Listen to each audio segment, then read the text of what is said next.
تقریر کی جا سکتی ہے، اشرا پڑھا جا سکتا ہے صرف امام صادق۔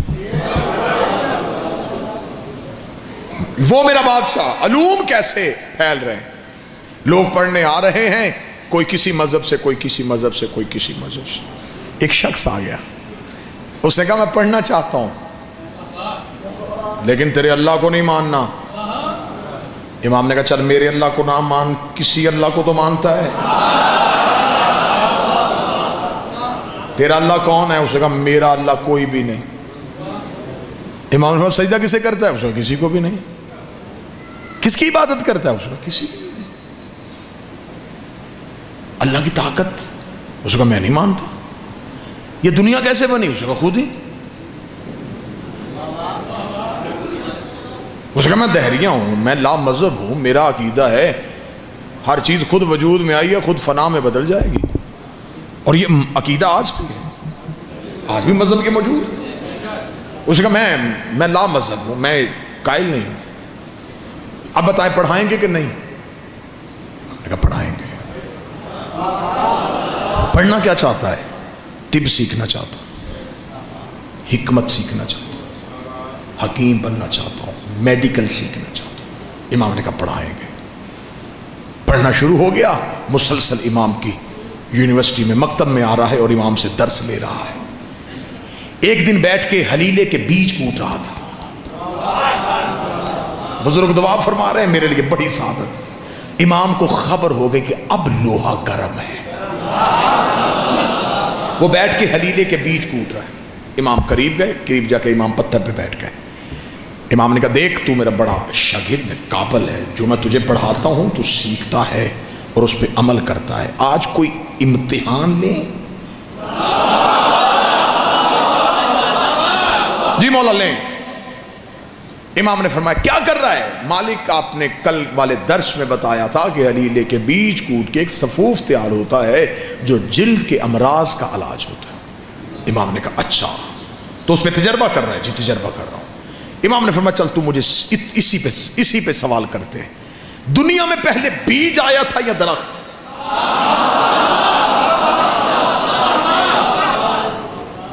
سوچنے کے بعد امام کا چہرہ دیکھا، بیج آیا تھا۔ امام نے کہا کس درخت سے گرا تھا؟ بیٹھے چلے گئے۔ اس نے کہا پھر درخت آیا ہوگا۔ امام نے کہا کس بیج سے اگا تھا؟ پریشان ہو گیا، پریشان ہو گیا، کہا مولا کچھ چند دن ہوئے ہیں آپ کے مکتب میں آئے ہوئے، جتنا کچھ میں نے سیکھا ہے اس سے تو استاد محترم میں اسی نتیجے میں پہنچا ہوں کہ زمین کے اندر چند مادے رہتے ہیں جو نظر نہیں آتے، اور کچھ مخصوص وقت میں وہ مادے ایک جگہ پہ اکٹھے ہو کے ایک بیج کی صورت اختیار کر لیتے ہیں۔ امام نے دہریے کے کاندھے پہ کہا اب بتا ان مادوں کو اکٹھا کرنے والا کون ہے؟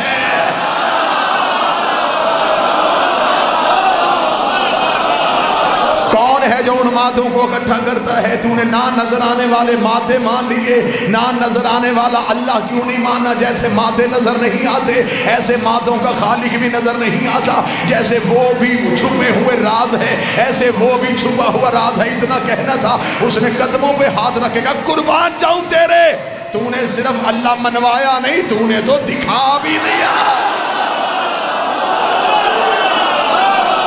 تو نے منوایا نہیں، تو نے دکھا دیا۔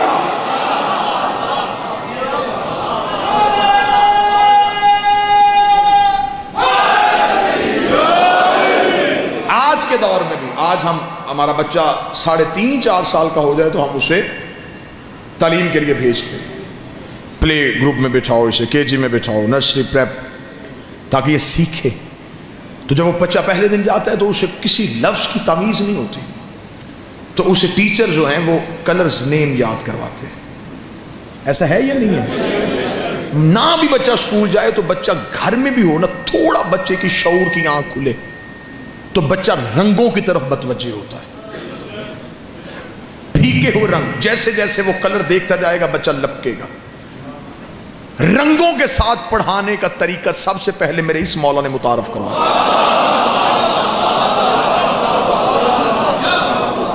جب لوگ امام سے پڑھنے کے لیے آتے نا تو مولا نے فرمایا اکیلے نہ آیا کرو، گھروں سے بچوں کو لایا کرو۔ اس کا مولا اس لیے نہیں لے کے آتے، ہم نے پڑھنا ہوتا ہے وہ شرارتیں کرتے۔ امام نے کہا تمہیں نہیں پتا حجت کی محفل میں کوئی شرارت نہیں کرتا۔ آیا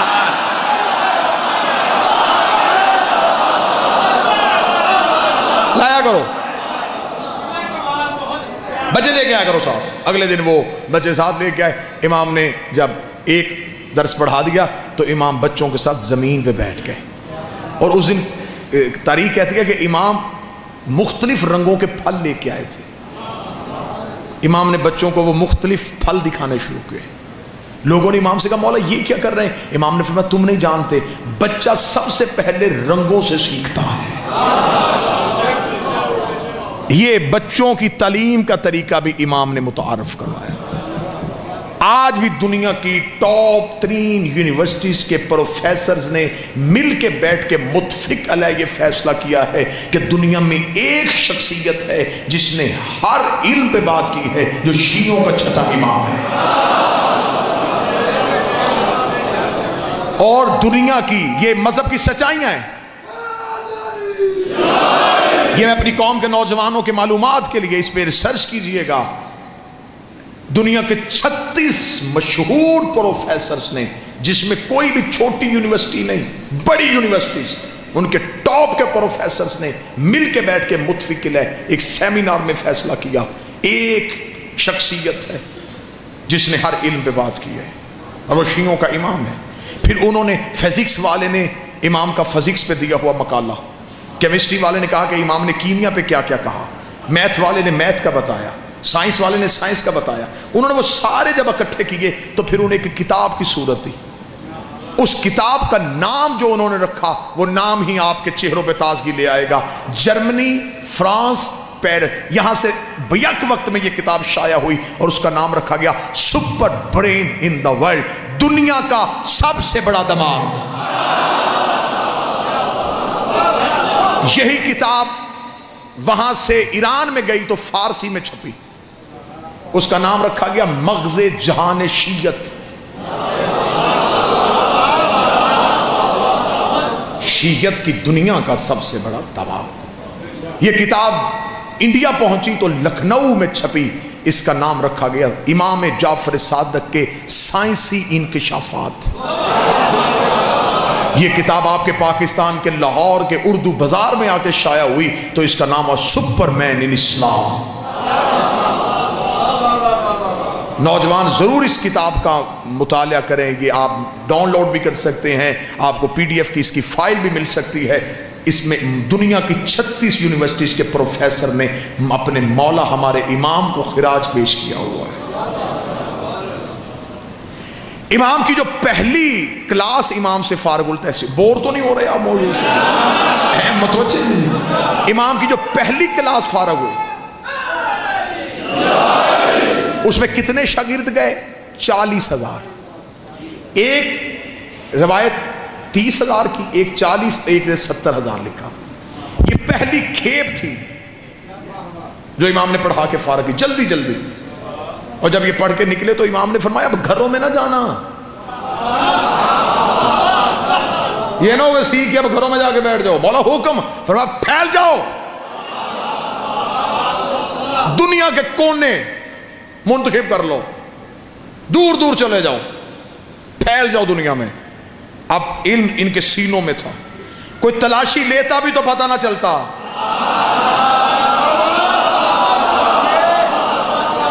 امام نے سینوں میں علم کا بارود بھرا،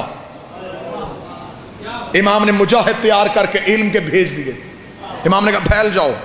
اب یہ دنیا کے کونوں کونوں میں انہوں نے گھوڑے دوڑائے، چلے گئے، یہ شہروں کو جا کے آباد کرنا شروع کیا، لوگوں کو اکٹھا کرتے، آؤ تمہیں بتائیں، نیا علم سکھائیں۔ جب یہ بتاتے تو وہ لوگ حیران ہو کے دیکھتے، اتنا کچھ تم کہاں سے سن کے آئے ہو؟ وہ کہتے کالا صادق، ایک سچے نے کہا ہے، آیا کالا صادق، کالا صادق، کالا صادق، کالا صادق، سچے نے کہا، سچے نے کہا، سچے نے کہا۔ 70,000 شاگردوں نے جو دنیا کے کونے کونے میں جا کے کہا کہ ایک سچے نے کہا، تو دنیا کے کونے کونے میں پتہ چل گیا کہ سچا ایک ہی ہے۔ آیا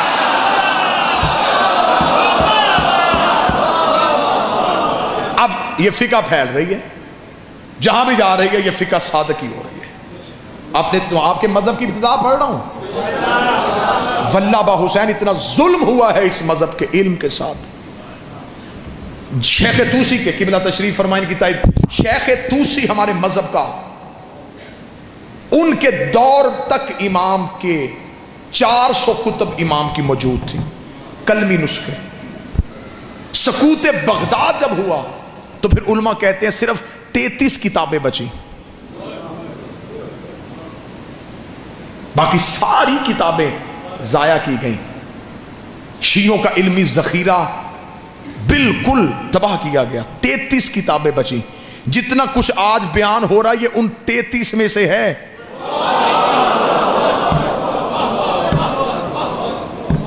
چار 400 آ جاتی تو کیا ہوتا؟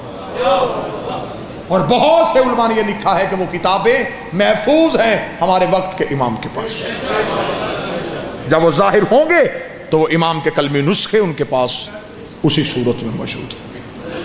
فقہ کس دور میں پھیل رہی ہے؟ جس دور میں آپ یہ نہ سمجھیں کہ شیعت آپ تک پھولوں کی سیج پہ چل کے آئی ہے۔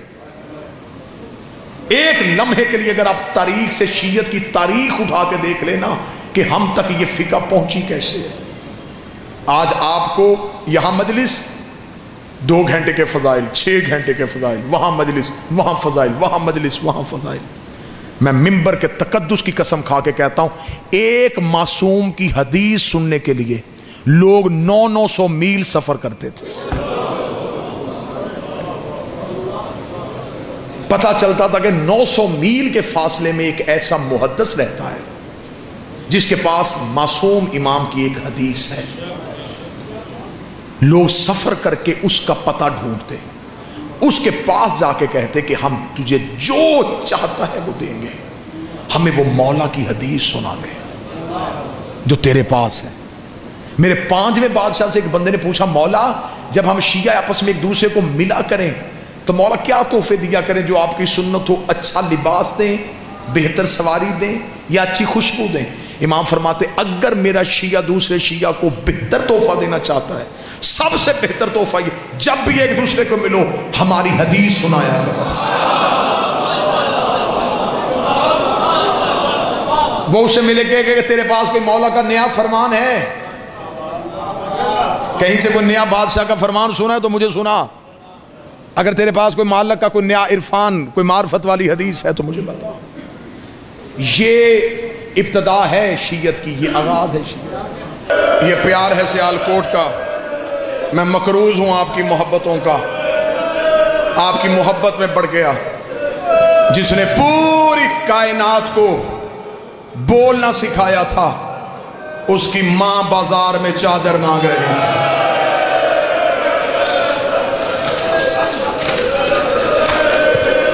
بیٹھے ہیں سارے جنازے کے انتظار میں۔ میں مصیب پڑھنے سے پہلے اپنے وقت کے بادشاہ سے معافی مانگوں گا، مولا مجھ نوکر کو معاف کرنا، میں تیرے جد کے فضائل پڑھنے میں اتنا مگن تھا، مولا جنازے میں دیر ہو گئی۔ آج کے جنازے میں دیر اس لیے بھی نہیں کرنی چاہیے تھی کہ اس جنازے کو کاندھا دینے کے لیے وہ آیا ہے جو 14 سال کا تھکا ہوا ہے، جس کی کڑیاں بھی نہیں کھلی تھی، جس کے زیور بھی نہیں اترے تھے۔ وہ آج جنازے کو کاندھا دے کے رو کے کہے گا میرا تو کسی نے نہیں اٹھایا اور میں اپنے باپے کا جنازہ اٹھا لے۔ جتنے مات میں بیٹھے ہو کوشش کروں گا شہادت کے 2-4 جملے پڑھ سکوں۔ غربت میں اس کی اپنی مثال۔ یہ جتنے مات میں بیٹھے ہو نا، میں واللہ حسین اشرا ہوتا تو میں امام صادق پہ پڑھتا۔ عزاداری طریقہ ہی اس مولا نے سکھایا۔ یہ جو ہم ماتم کرتے ہیں نا، یہ جو ہم روتے ہیں، اس کی تہذیب بھی ہمیں اس بادشاہ نے سکھائی ہے۔ عزاداری کے طریقے اس مولا نے سکھائے ہیں۔ اس کی پہلی نشانی بتاؤں، مدینے کے لوگ کہتے ہیں ہم محرم کا چاند آسمان پہ نہیں دیکھتے تھے۔ وہ کہتے جعفر صادق کے گھر سے رونے کی اتنی آوازیں آتی ہمیں پتہ چل جاتا کہ محرم کا چاند طلوع ہو گیا ہے۔ او امام بارگاہوں میں، گلیوں میں، چوراہوں میں رونے والوں، تم روتے ہو تھوڑی دیر کے لیے، بیٹھ کے روتے ہو، روتے روتے کوئی مرد مومن چہرے پہ اپنے ماتم کرے، کوئی پرسہ دے، ساتھ والا مومن ہاتھ پکڑتا ہے، کوئی گر جائے، ساتھ والا مومن پانی پلاتا ہے، اگر برداشت کر سکو تو میں پڑھوں روایت، رکھ میرے سر پہ قرآن، مدینے کا رہنے والا ہے، نام اس کا یحییٰ ہے، اس نے روایت کیا، اس نے کہا 1 سال میں مدینے میں تھا، میں نے دیکھا کہ لوگ ٹولیوں کی صورت میں جعفر صادق کے گھر کی طرف دوڑ رہے تھے، میں نے پوچھا کیا ہوا، انہوں نے کہا محرم کا چاند آ گیا ہے، ہم امام کو پرسہ دینے جا رہے ہیں، وہ کہتا میں بھی اسی رش میں شامل ہو گیا، یحییٰ کہتا جب میں گیا امام کے دروازے پہ لوگوں کا رش تھا، جعفر صادق کے دروازے پہ لوگوں کا ہجوم تھا، یحییٰ کہتا میں نے بھی اپنا گریبان کھولا، میں بھی امام کے دروازے پہ کھڑا ہو گیا، یحییٰ کہتا میں اپنے پنجوں پہ کھڑا ہو کے میں نے دیکھا کہ کوئی شخص زمین پہ لیٹ کے رو رہا ہے، وہ کہتا میں نے ایک بندے سے پوچھا یہ کون ہے، اس نے منہ پہ پیٹ کے کہا یہ ہمارا امام ہے، نام جس کا جعفر صادق ہے، وہ کہتا میں نے حالت دیکھی، بطول کا بیٹا کبھی دائیں کروٹیں لیتا کبھی بائیں کروٹیں لیتا، وہ کہتا میں روتا روتا قریب گیا، میں نے قدموں پہ ہاتھ رکھ کے کہا او کائنات کو صبر سکھانے والے تیری یہ حالت کیوں ہو گئی ہے، امام نے انگلی کا اشارہ کر کے کہا وہ چاند طلوع ہو گیا جس نے میری ماں کو زخمی کر دیا، جس نے میری ماں کی ردائیں چھین لی۔ 2 منٹ میں اشارہ کروں تو تبوک لانا، سارا سال اس امام کے دکھ نہیں پڑے جاتے، جہاں اتنا بیٹھے ہو 7 یا 8 منٹ اس مولا کے درد سننا۔ قبر مبارک کہاں؟ بقیہ میں، آج بھی ماں کے پہلو میں ہے، وہاں ایک ماں 4 بیٹے، 5 کی غربت ہی علیحدہ، حسین کی لاش 3 دن بغیر کفن کے پڑی رہی، آج کربلا جا دیکھو حسین کے روضے، حسین کا صحن، حسین کا محل بنا ہوا ہے، غازی کے بازو قلم ہوئے غازی کا روضہ ہے، اللہ جانے کتنے دکھی کیا ہے ان اماموں کو، آج بھی دھوپ کی چادر ہے، آج بھی قبر پہ چراغ کوئی نہیں۔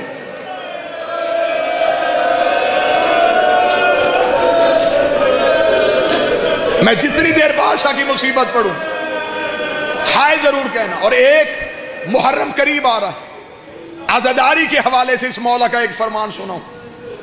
اکثر میں نے لوگوں کو دیکھا ہے محبت میں کوئی کمی نہیں، لیکن بعض احباب روتے روتے اپنا چہرہ چھپا لیتے، یہی میرے مولا مجلس پڑھ رہے تھے، سامنے بیٹھے کہ بندے نے چہرہ چھپا کے رونا شروع کیا، امام نے مجلس چھوڑی، امام نے مجلس سے جا کے اس کے چہرے سے رومال ہٹایا، امام نے کہا کیا تو میری دادی سے شرمندہ ہے، چہرہ چھپا کے کیوں رو رہا ہے؟